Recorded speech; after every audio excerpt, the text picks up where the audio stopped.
Hello, hello, hello. It is Kristen, and today we are chatting about Charmed Season 3, Episode 12, Spectral Healing. Guys, I have to say, I was really impressed by this episode. I feel like this is one of my favorites over the last two seasons that we've gotten. It kind of had a little bit of everything that I wanted.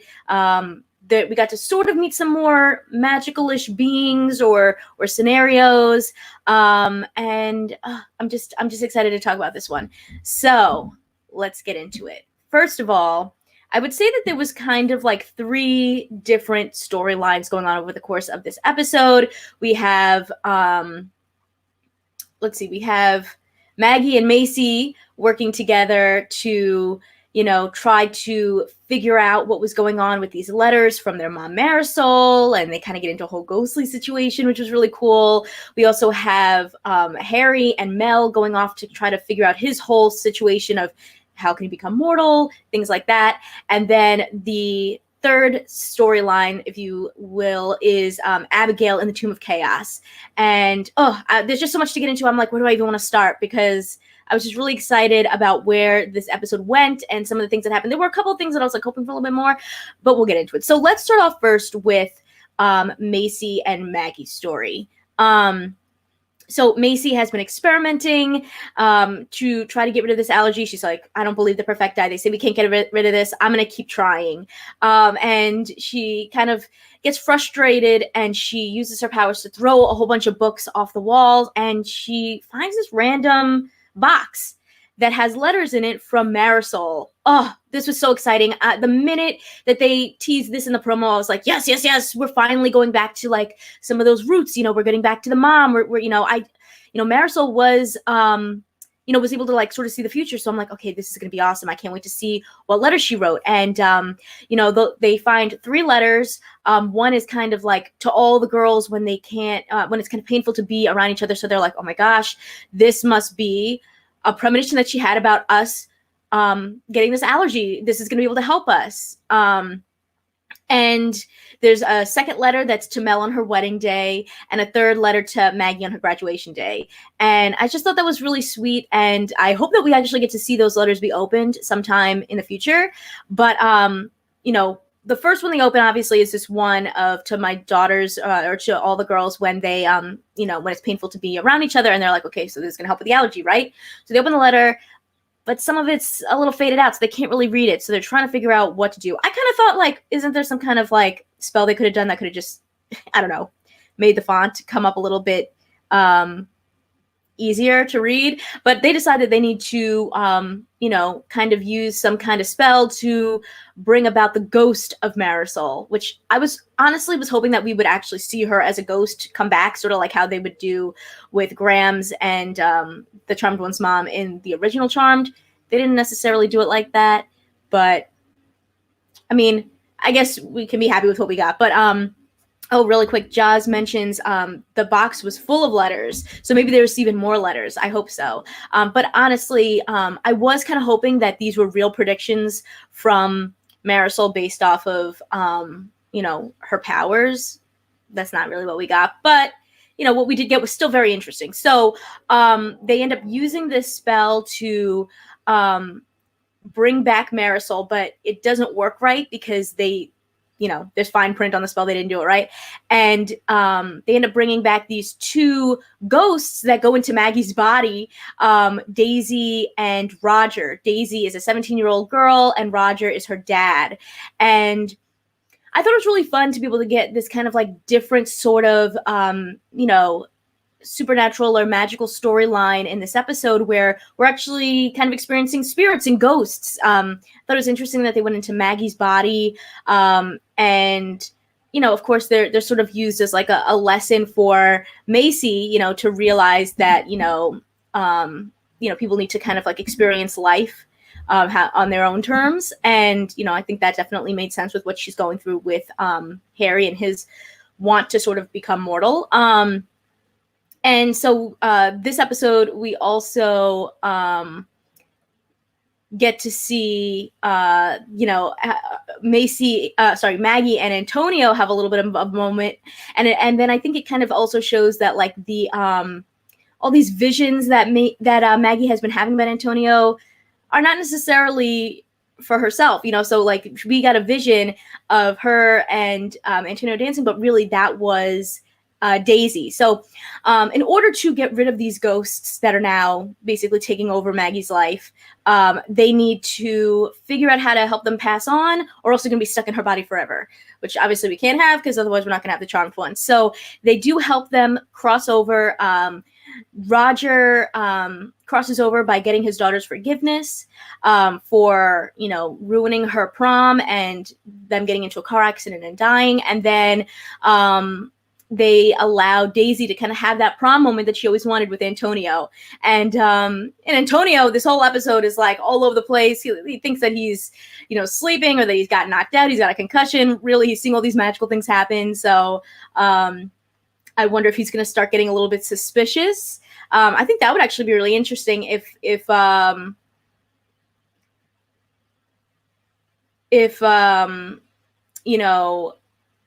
was I saying?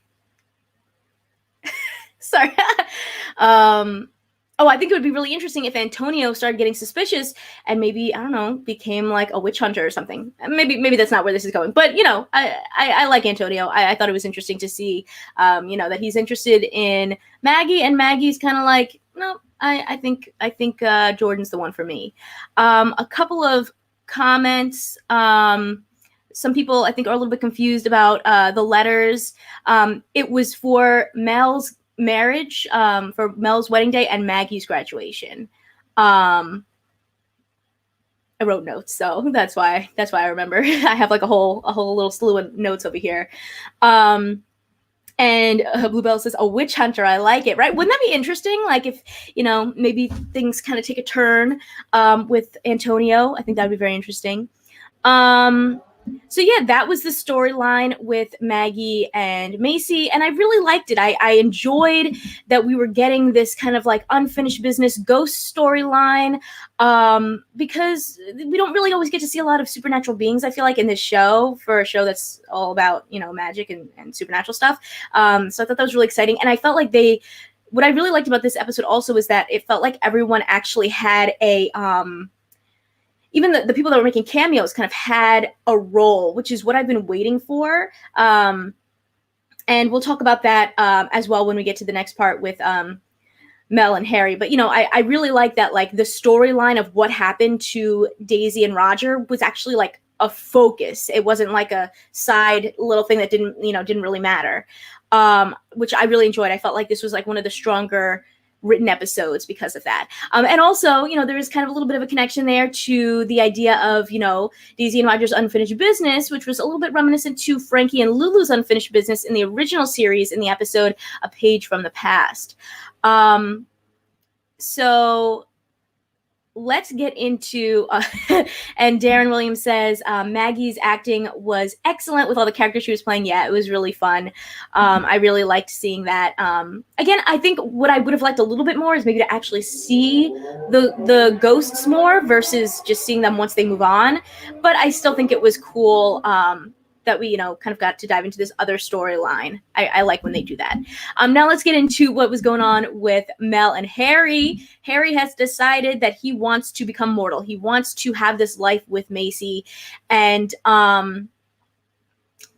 sorry, hold on. Before we get into that, yes, as Fred said, the actress who played Marisol maybe couldn't come back in person, so they used her voice and her image instead. Yeah, so at the end of Macy and Maggie's kind of journey, they send back Roger and Daisy, and their mom Marisol does come back for a second and is in Maggie's body and speaks to them, and she reveals that she wasn't actually writing these letters based off of like having seen premonitions of something. She was just writing them based off of like, being a mom and her feelings for her daughters, which I kind of thought was a little bit of a missed opportunity, because I mean, how cool would it have been if this was actually the solution of how to stop their allergy, because their mom had seen it in a vision, or their mom maybe saw, Maggie's graduation or saw Mel's marriage, and that's why she wrote these letters. Like, I think that would have been really cool.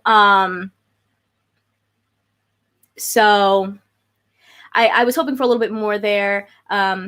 Venvu fan says, I did expect more from Marisol, but they did put a timing restriction on the candle. Yeah. I mean, I'm glad that we got to see her in general, even for a second, or the fact that it was her voice. Like, I was happy about that, but I would have liked to see them a little bit more. Yeah, I think Shannon K, it was a little bit of a letdown with Marisol. Like, I was expecting more. I was really hoping that these letters were her premonitions of things, but they weren't. So, I think that would have been perfect, though, to be how they figured out how to solve the allergy. But and then Chris says, totally missed opportunity, but still liked her appearance as Ghost. Agreed. Yeah, like it was really close. It was really close to what would have been like really incredible. Not quite, but it was better than what we could have gotten, which was nothing. Okay, so now let's get into Mel and Harry's story. This was a very interesting one because we got to dive a little bit more into Harry's family and kind of like his legacy, I would say. So Harry has decided that he wants to try to figure out how can I be mortal? How can I give up my whitelighter powers because I want to be with Macy. And he and Mel go, he talks to the Perfecti, and they're like, okay, well, here's these soul softeners, which I thought was a little bit weird, like a little cheesy, but whatever. These little pills that you, or these little candies, I guess, that you give to a descendant of your family, and then it'll kind of like soften their soul a little bit. You take a little pinch of it, and then he could have, like, he uses it, and then he would be able to, like, become mortal. It seemed a little complicated, but, they decide, him and Mel go to England, and they go to see his son, and his son, unfortunately, it's his funeral. He has just passed away. But we get to meet his daughter. We get to meet his son. And the son accidentally eats all the soul softeners, and it becomes like a little demon thing. He has no soul. And then they fix it through the power of family and love. And it was a really nice moment. And I liked getting to learn a little bit more about Harry. I liked the fact that we got to meet his daughter, and she was like a focus in the episode. Again, that's what I really enjoyed about this episode, is that like the ghosts had a focus. Harry's family, they had a focus. It wasn't like they kind of I've said this a million times, but you remember that one episode where they were like, oh, we're going to save this girl from a painting that's, trapped by an ogre. And it was like literally like 1 minute of the entire episode. And it was like, oh, that would have been a cool full episode. This was like, they really dug in and gave us these moments. And that's what I've been waiting for. I've really wanted to see that. To me, this was some of the best writing in the last two seasons, honestly.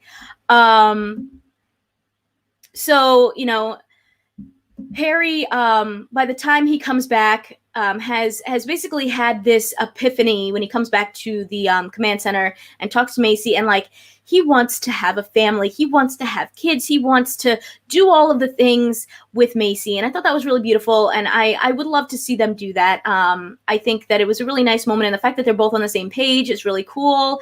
It just makes me think, like, are they going to do that? Like, is Macy going to become a mom in this season? Like, they brought up a lot of things that I'm like, are we going to, not in this season maybe, but like over the course of the next, season or so, would we see Macy kind of like move a little bit away from her science thing and become like a mom? Would we see Mel get married to Ruby? Would we see Maggie finally graduate? Like, there's a lot of things that they're kind of teasing now that I'm like, oh, is this going to happen?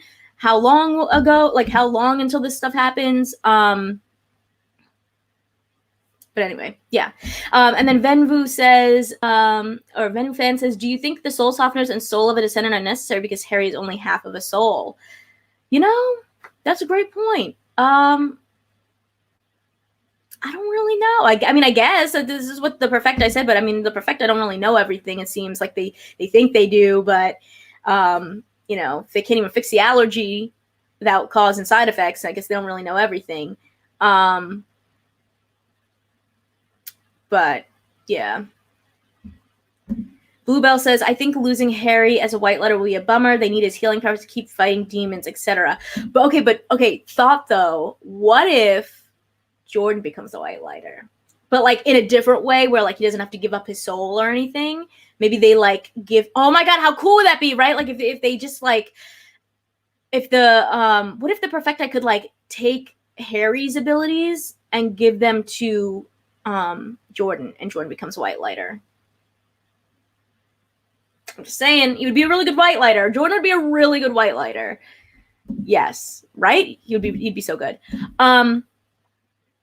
So a couple of other things. Something else that I thought was really interesting is a little bit of that connection again to the original Charmed Harry passing off as an uncanny resemblance to, you know, his former self, which is similar to how Leo passed off as his own grandson in the World War II reunion. And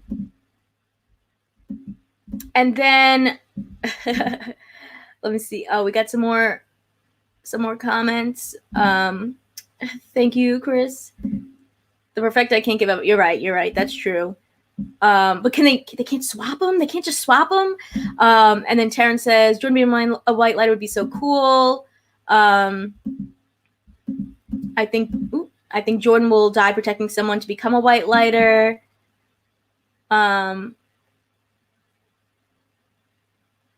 If they do that with Jordan, that'd be great. But I also think if they manage to do that, they should also create other whitelighters for other witches because, yeah, exactly. Yes, where are all the whitelighters? Can they bring that back?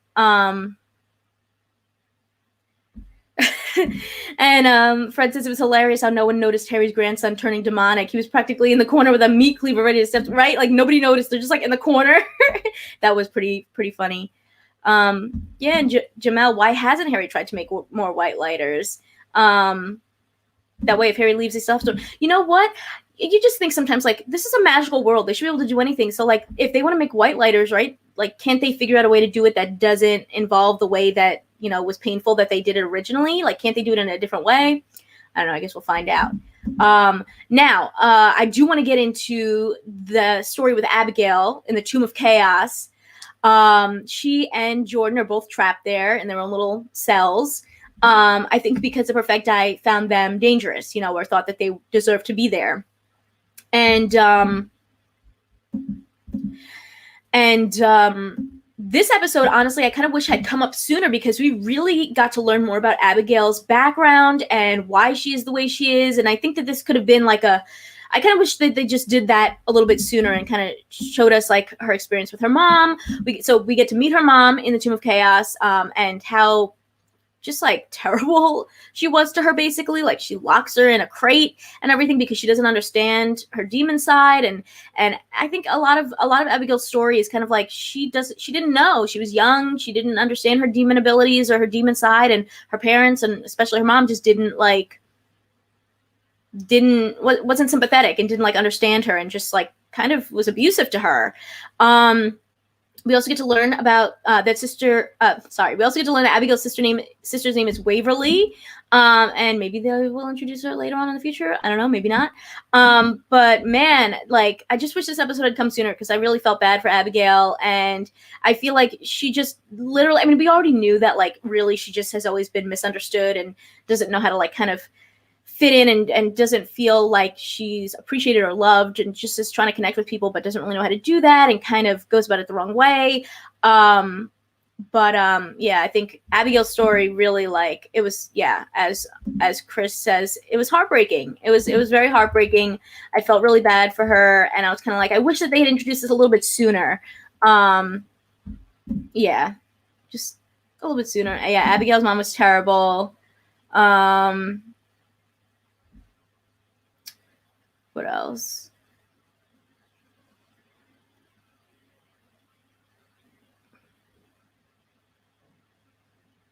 But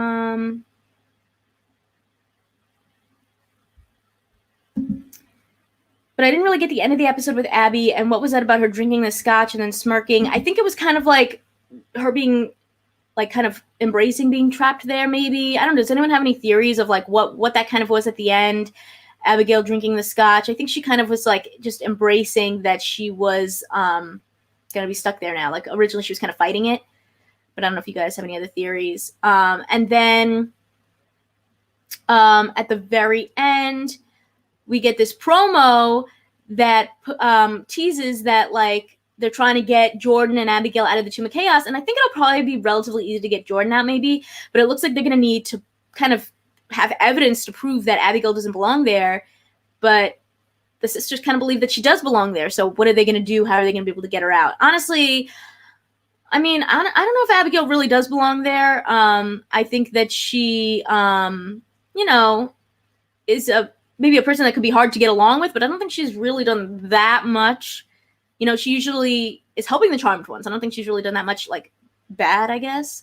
I mean, she literally, there's no demons, you know, coming and attacking anybody. She's kind of like curbed that. So I don't really know why they hate Abigail so much, other than like that she's kind of a difficult personality maybe to get along with. And ooh, Fred says, Abigail came from an abusive home, being locked in a crate as a child. So sad. Now we can understand why she's become so jaded in her adult years. Yeah. Yep. So, you know, I think it kind of makes it sound like the next episode they're going to be doing like a trial to kind of prove to the Perfecti that Abigail doesn't belong there. So I'm curious to see what that's going to look like. Yeah, devilish Aggie. She did bad things, but she just wants to be loved. And honestly, she did like a lot of good things too. She helped the Charmed Ones so many times. Yeah. So let me think if I had anything else that I wanted to say about this episode. Let me see my notes.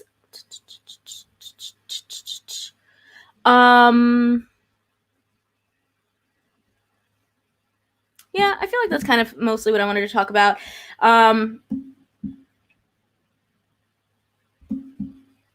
Oh, well, so we also learned that Abigail tried to kill her sister. She didn't really. It was an accident because she was young and she didn't know how to use her powers, and so it accidentally kind of like caused a fire, but that wasn't on purpose. So, you know, like I think, yeah, as Jamel says, the Perfecti need to be on trial. They cause a lot of harm and think everything is a joke. But yeah, she lost control of her firepower. Oh, Fred, what is it? Did anyone notice the chime card advertisement during the Maggie and Antonio scene? I did. I was actually just thinking about that. What was that like a reference to? Because to me, I was like, what is chime? I just thought that like, actually, they showed it so focused that I was like, is this gonna be an episode about like an evil app or something? I didn't really know what the chime advertisement was. So if anyone could let me know. I was like really confused. I was like, why are they focused on that? I don't know. Oh, wait, is that like a real chime? That's a real. Oh, it was just an ad. Okay, I didn't know that was like a real thing. Jazz says it's just product placement. I didn't realize that was a real app, so I'm like, oh, is this like oh, oops, didn't realize it. So I'm like, oh wow, why are they focused on this weird app? Is this gonna be like a demon app or something? Is that what this episode's gonna be about? And then it wasn't. And then I was like confused. I was like, why did they focus on that? But that makes sense. Product placement, getting money. But anyway, so honestly, guys, this was a really fun episode. There was a lot of things that I really enjoyed. There were a couple of things that I think that they could have done a little bit more, like around Marisol and the family. But overall, I think this is probably one of my favorite episodes of the last two seasons. You know, I really loved that they dug really a lot deeper into like the ghost storyline and the demon soul storyline and Abigail's storyline. I felt like we really finally got, you know, just a more detailed story. And I didn't feel like there was any time wasted in this episode, which I really appreciated. You know, I think sometimes there's storylines that seem really interesting, but they're like this much of the story. This time they really like dove into it and like head on. And, you know, we got to actually meet Daisy and Roger. We got to actually meet, Harry's granddaughter and grandson and spend time with them, which I really appreciated. So Joel says, when will you be doing the lives for Charmed? Okay, so my hope is to do them on Saturdays. Obviously that didn't happen this week, but my hope moving forward is to do them like Saturdays, the day after they air. But I will also be posting on Twitter when I'm gonna go live. Like I usually give like a little bit of time beforehand. So if you follow me on Twitter at Kaymaldo, Kaymaldo, you can kind of see when I post like, oh guys, I'm gonna be going live at this time. But my hope is it'll be on Saturdays, if not Saturdays, Sundays. But yeah. So unfortunately I don't have like a set time yet, but my hope is to, you know, make it more regular. I think we have a couple more episodes left. So yeah. Jada, Jill and her wife were adorable. They were very cute.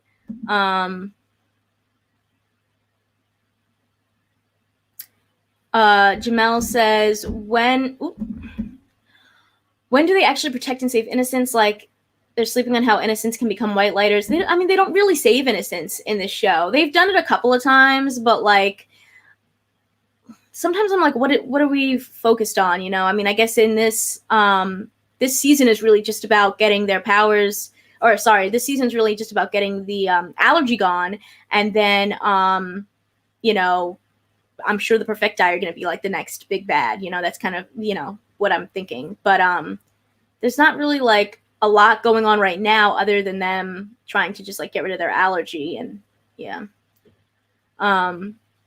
But like I said, with whitelighters, I think it'd be really cool if Jordan became one.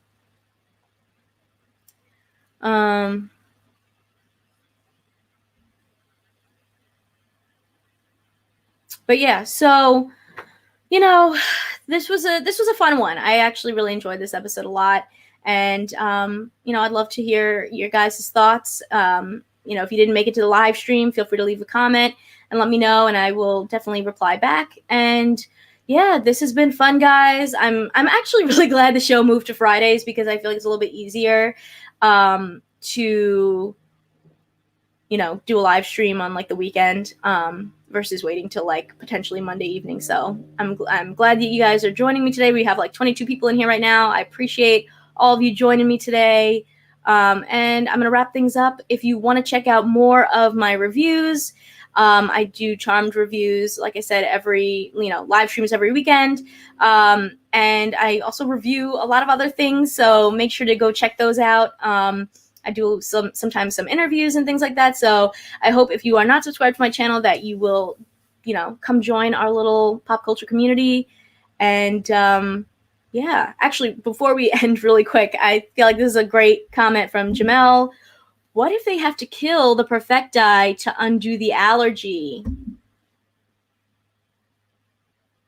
Honestly, I could definitely see that happening. I feel like that is definitely it. Like, they're going to have to go up against the Perfecti because the Perfecti are going to like take things too far. They're going to kill them, and then maybe they'll you know, defeat them, you know, stop them with the power of 3, and then maybe they will have their powers, you know, have their ability to touch back and not have to deal with the allergy anymore. That would be really interesting. I could definitely see that happening. But anyway, thank you guys so much for all of your comments, and I will talk to you in my next video. See ya!